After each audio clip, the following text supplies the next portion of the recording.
Bonjour mesdames et messieurs, et vous aussi mesdemoiselles, bien entendu. Ravi de vous retrouver sur le plateau de Melting Culture. Melting Culture, c'est votre rendez-vous multiculturel sur Burkina Info.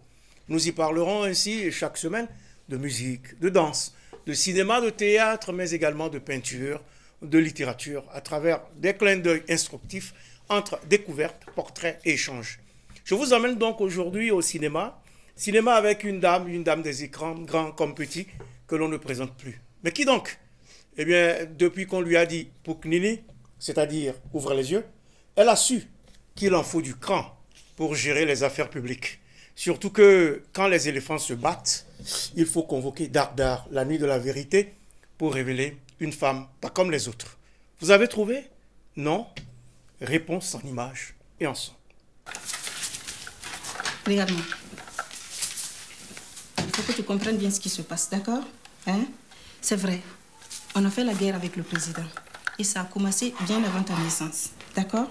Mais aujourd'hui, c'est la paix. Tu comprends? La paix. Quand tu fais des bêtises et que maman te donne des fessées, nous sommes en guerre tous les deux. Et tu me trouves méchante. C'est pas vrai? Mais après, je t'embrasse, on rit et c'est fini. Tu vois, c'est ça la paix. Et c'est ce que papa veut faire avec le président. D'accord? Tu as compris? Ok, habille-toi. Mina, où est ta robe? La voici. Malade ou quoi? Tu dois honorer que son père est un traître.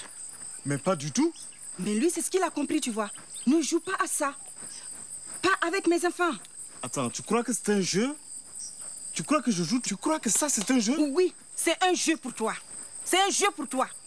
Tu aimes la guerre, toi, hein, avoue-le. Tu sais, Soumari, la guerre, elle est utile. Ce que ton père n'a jamais pu obtenir par son opposition pacifique, grâce au combat, nous l'avons eu. Et c'est ce que tu crois. Et combien de victimes avez-vous fait, dis-moi? Hein? Un pays de morts vivants. Voilà ce que vous avez gagné. Et ce n'est pas ce qu'il voulait mon père. Attends. Tu veux vraiment la paix? Moi également, je veux la paix, Soumari. Mais je pense que la paix, c'est tout un processus. Objectif paix, mais objectif culture sur ce plateau avec Georgette Paré. Bonjour. Bonjour. Quel effet cela vous fait-il de vous voir ici à l'écran dans des films que vous avez tournés?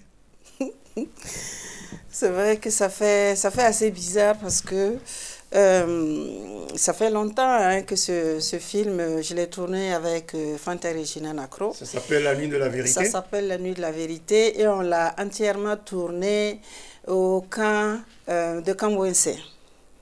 Pendant 8 semaines, on a été dans ce camp-là, on a travaillé avec les soldats, les militaires, mais vraiment dans un univers de camp militaire avec des soldats. Pour parler de paix. Oui, pour parler de paix. Pour montrer aussi une réalité socio-politique qui est courante dans nos pays. Oui, absolument. Donc, je pense que La Nuit de la Vérité s'est un peu inspiré d'une certaine situation qui prévalait, et qui prévaut d'ailleurs jusqu'à présent de nos jours dans notre espace sous-régional. Et donc, Fanta Nakro a voulu toucher du doigt les méfaits de la guerre, le tribalisme et tout, ce que ça peut occasionner comme division dans nos pays. Et vraiment, c'est vraiment l'histoire de deux clans voilà, vraiment qui se déchiraient et qui ont néanmoins tenté de faire la paix, sauf que à la fin, et ça s'est encore mal passé parce que les souvenirs étaient encore vivaces et les autres n'avaient pas vraiment digéré ce qui s'était passé et donc ça s'est encore mal terminé. Et à la fin, finalement, bon, voilà, ça s'est aussi bien terminé parce que à la fin, les deux camps ont finalement décidé voilà, de se retrouver et après avoir naturellement éliminé les vrais belligérants qui refusaient de s'entendre. Voilà, c'est ça. La guerre, la paix, il faut faire la paix. C'était une nuit de la vérité, une nuit où tout devrait se conclure, une nuit qui a failli tourner au drame. C'est un film de Fanta Regina Nakro qui mérite le détour. Ce film est sorti en 2005. Nous venons donc de suivre une brève séquence. Comédienne de cinéma, chef d'entreprise et notamment directrice de Casting Sud. Vous êtes une femme d'engagement et de passion, Georgette Paré. Bon, je pense que, ouais, si vous le dites, hein, si vous le dites. Vous n'y croyez pas, vous-même? Non, pas que j'y crois pas, mais je ne sens pas forcément que je suis une femme qui se bat ou qui fait tout, en tout cas, pour apporter, en tout cas, sa contribution à l'évolution de ce monde. Donc, si vous le dites, je le prends. Vous ne le sentez pas, mais c'est ce que l'on dit aussi. Oui, bon, pourquoi pas, oui. Puisque de toute façon, qu'est-ce que vous voulez que je fasse? Je ne vais pas rester là à dormir, à ne rien faire. Il faut bien faire quelque chose. Et vous le faites si bien par le cinéma, avec des histoires qui nous interpellent, qui nous parlent. Comment êtes-vous arrivé donc au cinéma? Bon, moi, mon histoire avec le cinéma est assez atypique. Hein. Je pense que, bon, atypique, c'est trop dire parce que la plupart des premiers comédiens que nous sommes, moi, je fais partie de la génération intermédiaire quand même des comédiens au cinéma. Donc, moi, j'ai rencontré mon réalisateur comme par hasard. Je ne cesse de le dire. Je l'ai rencontré en faisant de l'autostop. Et c'est ainsi que c'est parti avec mon premier film, Yelbedo, et par la suite... D'Abdoulaye Desso, qui est d'ailleurs décédé, paix à son âme. Et par la suite, j'ai travaillé avec Mamadou Djimkola, qui malheureusement aussi est décédé aujourd'hui. Et donc, et après, j'ai été poursuivre mes études d'attaché de presse à Abidjan. Et sur place, là-bas, j'ai beaucoup travaillé avec Henri Duparc. Et voilà, et par la suite, j'étais entre le Burkina et la Côte d'Ivoire et un peu aussi à l'extérieur. Donc, ça m'a permis en tout cas de faire un certain nombre de films et puis en tout cas de nouer un certain nombre de contacts. Mais justement, hein, vous l'avez indiqué tout à l'heure, Yelbedo, c'était en 1989. Ah. Le cinéma et vous, je peux dire que c'est une histoire d'amour qui a commencé cette année-là. Lorsque vous décrochez votre premier rôle dans le film Yelbedo d'Abdoulaye Desso, pour la petite histoire, lorsqu'on vous a demandé de pleurer dans ce film-là, donc de jouer à pleurer, vous êtes plutôt parti d'un gros éclat de rire. Oui, absolument. Racontez-nous cette séquence.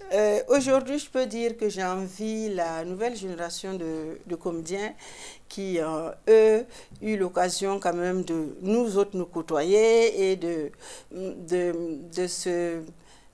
profiter, disons, de nos expériences à nous. Et nous, moi, à mon époque, en tout cas en 89, je ne savais même pas ce que c'était que se tenir devant une caméra. C'est vrai que pendant le FESPACO, je partais voir des films qui me plaisaient bien et qui me faisaient rêver, mais à aucun moment je n'avais pensé moi-même un jour me trouver devant une caméra. Et quand l'occasion s'est présentée justement avec ce réalisateur-là qui a voulu que je vienne faire le casting, et quand je suis arrivée, l'histoire étant dramatique, naturellement, il fallait s'assurer que je pouvais vraiment jouer ce personnage-là parce que à l'époque, le premier assistant, Ismaël Ouedraogo, à qui je fais un coucou, trouvait que j'étais une fille assez joviale, insouciante et qui n'était pas sûre que je puisse vraiment rentrer dans la peau de la bonne veuve, de la bonne dame à qui on venait lui. Le rôle. Voilà. Et donc, le casting était déjà de me faire pleurer. Il y avait plein de monde qui était là et on me dit de jouer à ça, de pleurer. Mais pleurer, je me suis mise à rire. Ce qui a eu le don d'énerver l'assistance. Absolument. Et lui, Ismaël, je pense qu'il n'a pas digéré ça. Il était convaincu que je n'allais jamais pouvoir faire ça. Si bien que le jour justement qu'on devait jouer la scène de l'annonce du décès de mon mari, il y a eu une certaine conspiration sur le plateau. Une conspiration? Une espèce de conspiration sur le plateau et tout le monde s'était préparé et tout le monde m'attendait. Il était prévu qu'on vienne me chercher, on n'est pas venu me chercher. Et on vient me chercher bien en retard. Et dès que j'arrive... Tout ça pour vous mettre dans des conditions d'énervement. Oui, non seulement j'étais stressée, j'attendais, ils ne sont pas venus à temps. Et quand ils sont venus me chercher, j'arrive sur le plateau, j'ai remarqué une atmosphère bizarre. Tout le monde avait la mine. Même ceux-là qui plaisantaient avec moi, ils ne plaisantaient plus avec moi. Il y en a même qui me faisaient des cures au passage. Et Ismaël qui s'approche de moi et qui me vole proprement dans les plumes. Aïe, aïe. J'ai dit, mais c'est pas possible ça. Ça vous a dites conditionné? Que vous venez me chercher, vous venez pas me chercher, vous m'agressez comme ça. Et donc, je n'ai pas supporté, J'ai pleuré ce jour-là sur le plateau. Et donc Et l'objectif... ça, le réalisateur n'était pas au courant. Ah oui? L'objectif qu'il voulait atteindre, je pense qu'ils l'ont pas atteint parce qu'il faut d'abord venir annoncer le décès et après pleurer. Et vous avez pleuré avant? Et moi, j'ai pleuré avant et j'avais les yeux rouges. Imaginez mes grands yeux rouges. Mais Donc, vous avez réussi à pleurer au tournage de la scène finalement?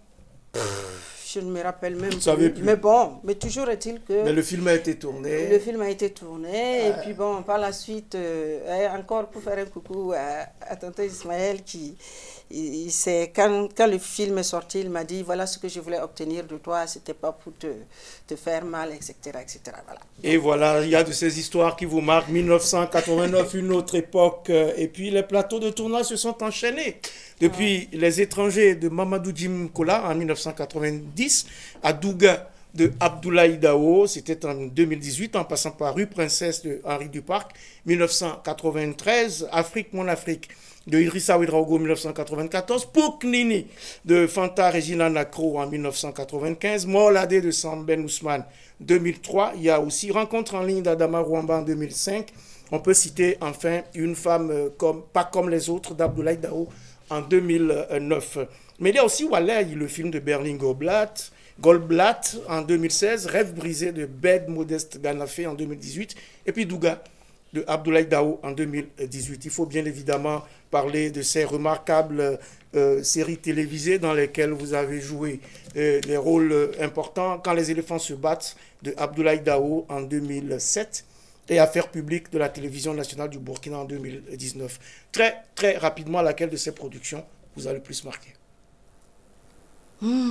Quelle histoire vous a le plus touché? Je ne saurais vraiment vous le dire parce que... mais je pourrais... bon, Une femme pas comme les autres est le film le plus récent dans lequel j'ai joué. Et après avoir travaillé avec Dao sur Quand les éléphants se battent, déjà sur le plateau, il me disait « J'ai une prochaine production et je suis convaincue que ça te plaira. Je vais te remettre le synopsis, tu vas lire et tu me diras ce que tu en penses. » Et donc, dès qu'on a fini effectivement avec Quand les éléphants se battent, quand on a fini avec la première saison, malheureusement, nous sommes encore en attente de tourner la saison 2 ou 3 parce que c'était au début, c'était une série de 104 épisodes et nous n'en avons tourné que 26. Et donc, Dao, s'il te plaît, moi je suis encore là. Il faut y aller, il faut nous donner la suite. On a perdu pas mal de comédiens dans ce film, mais voilà, un scénario est toujours modifiable. Même si les éléphants hommes sont morts, les éléphantes femmes sont encore vivantes.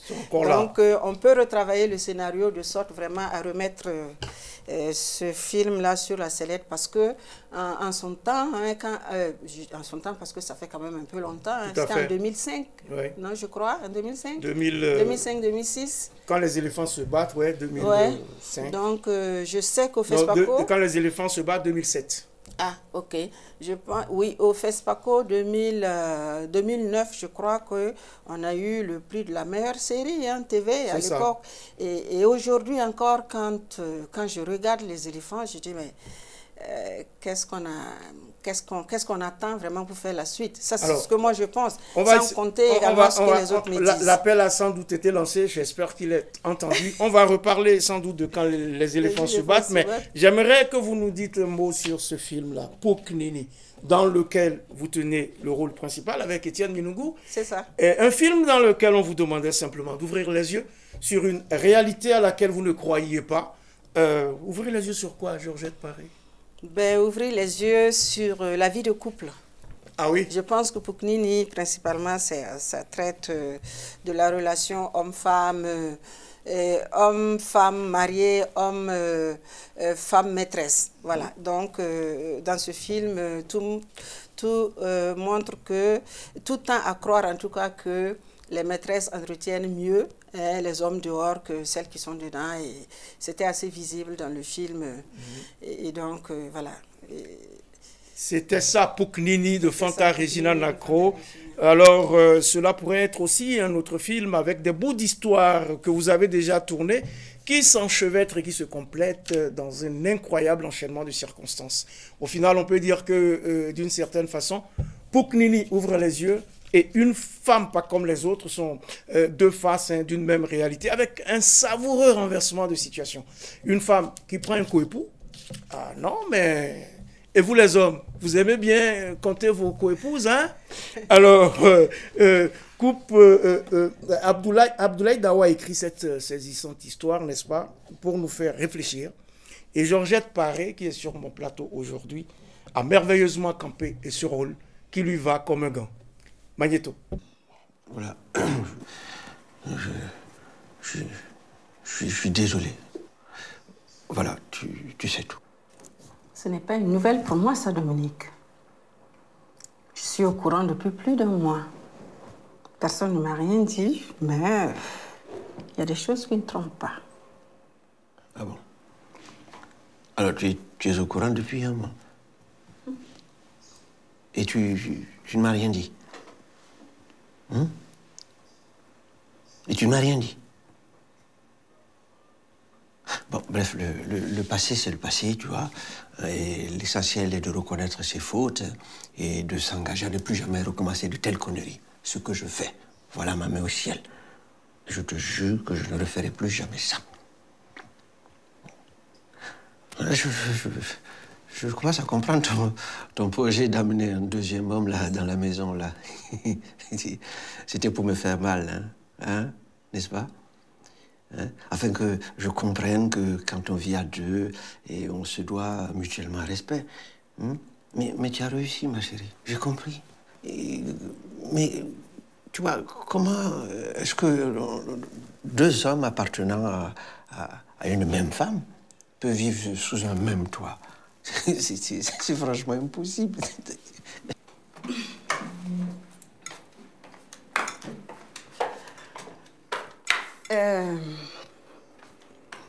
Dominique, Oui. il faut que tu comprennes ceci une bonne fois pour toutes. Mon projet de faire venir un autre homme dans cette maison tient et reste d'actualité. Et je ne plaisante pas. Dis-moi, est-ce que le voisin sait que tu couches avec sa femme? Parce que quand il va le savoir, je ne te dis pas, hein? Bonne chance. Et du courage. Une femme pas comme les autres de Abdoulaye Dawa, que je salue au passage, hein, c'est une fiction, mais ô combien exquise. Georgette Paré, avec un Serge Henry du tonnerre. Hein. Comment était l'ambiance sur le plateau? Imaginez vous-même l'ambiance avec Serge Henry. C'est quand on finissait de répéter, ben, on tombait de rire. Est-ce qu'il vous arrivait sans doute de rigoler sans pouvoir tourner la scène et avant de vous mettre au sérieux pour la jouer? Ah ben oui, parce que vous imaginez, vous savez pas, sur un plateau de tournage, il y a tellement de choses qui se passent.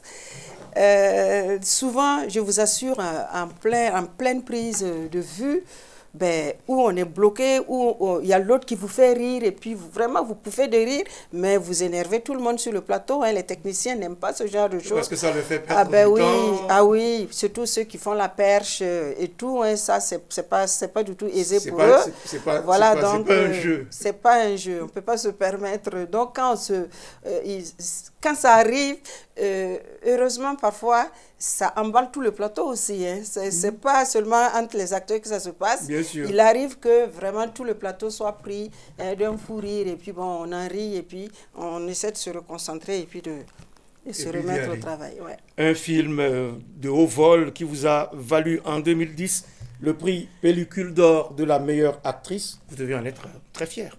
Bon, oui, bien sûr. Ah c'est bon? toujours... non, en fait,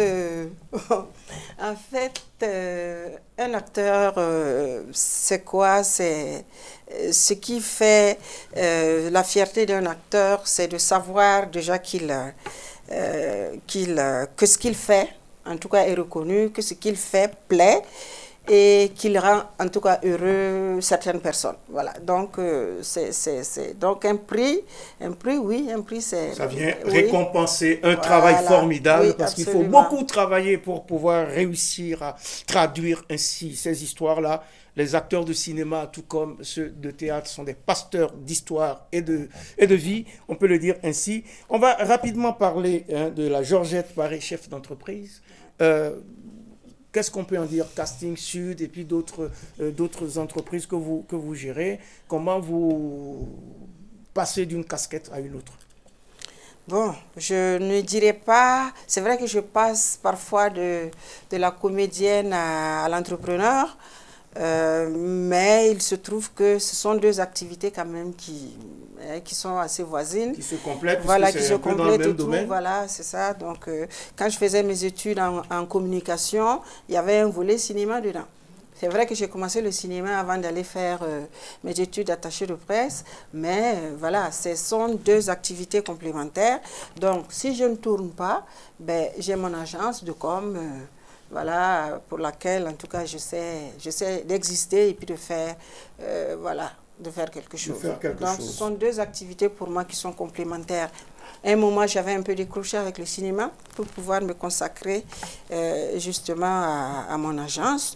Ben, mais maintenant, je suis toute prête à naviguer entre les deux entités pour avancer. Pour avancer et pour offrir encore de belles choses. Comédienne de cinéma, actrice de théâtre aussi, n'est-ce pas? Un peu. Un peu.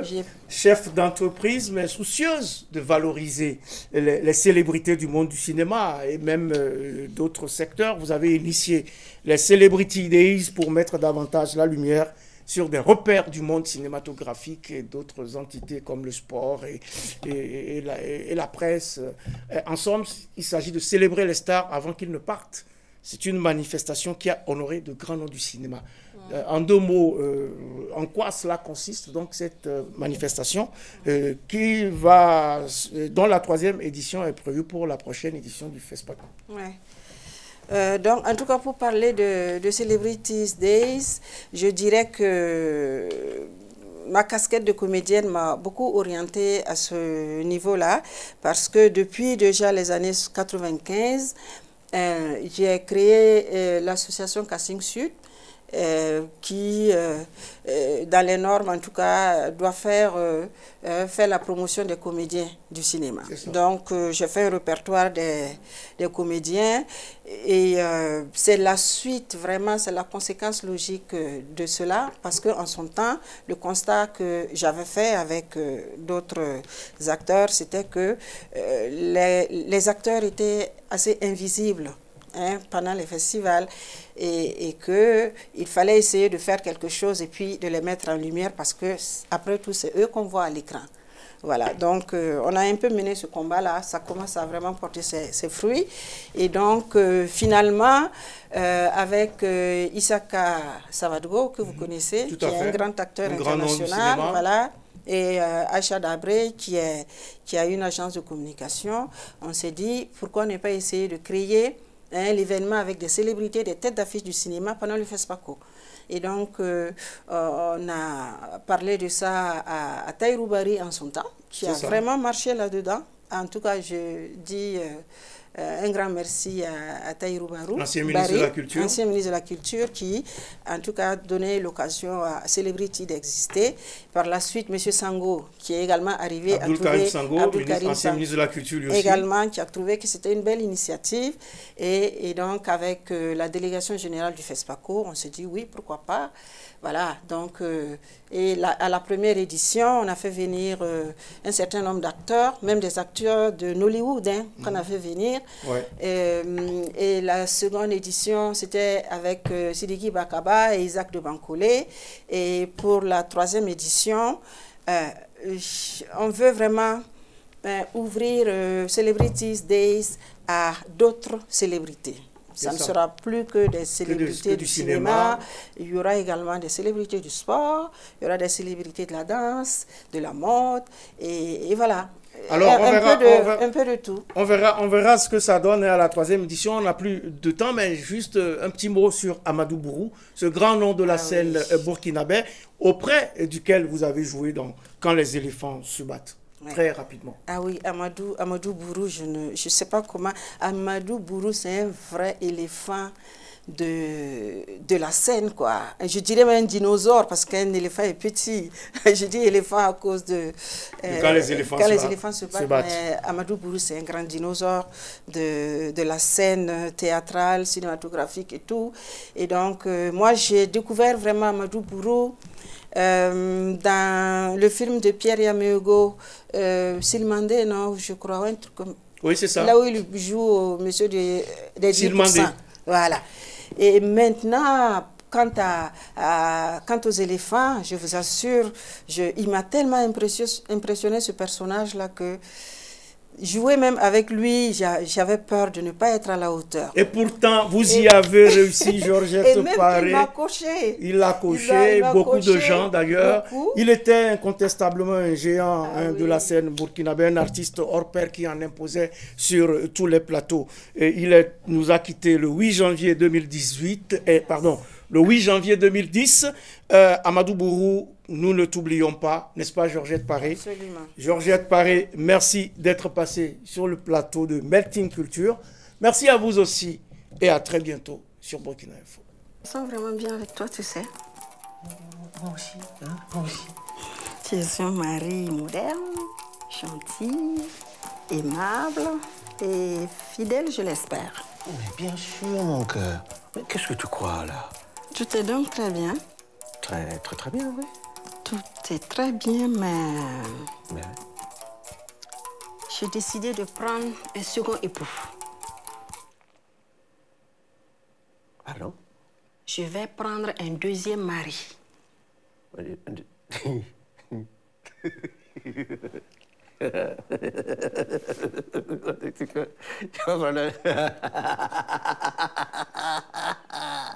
Non, mais depuis quand tu as vu ou entendu ne serait-ce qu'une seule fois qu'une femme pouvait prendre 2 maris? Eh bien, ça va être une première. Car vois-tu, de nos jours, il y a des femmes milliardaires, il y a des femmes députées, sénateurs, ministres, présidentes de la République. Ça n'a rien à voir. Et donc, nous allons nous-mêmes vous prendre aussi des coépoux. Mina, que vont dire les gens, hein? Laisse parler les gens. Qui parle? Écoute-moi bien, je t'en supplie. Si tu as entendu des rumeurs me concernant, là tu me le dis, on en parle,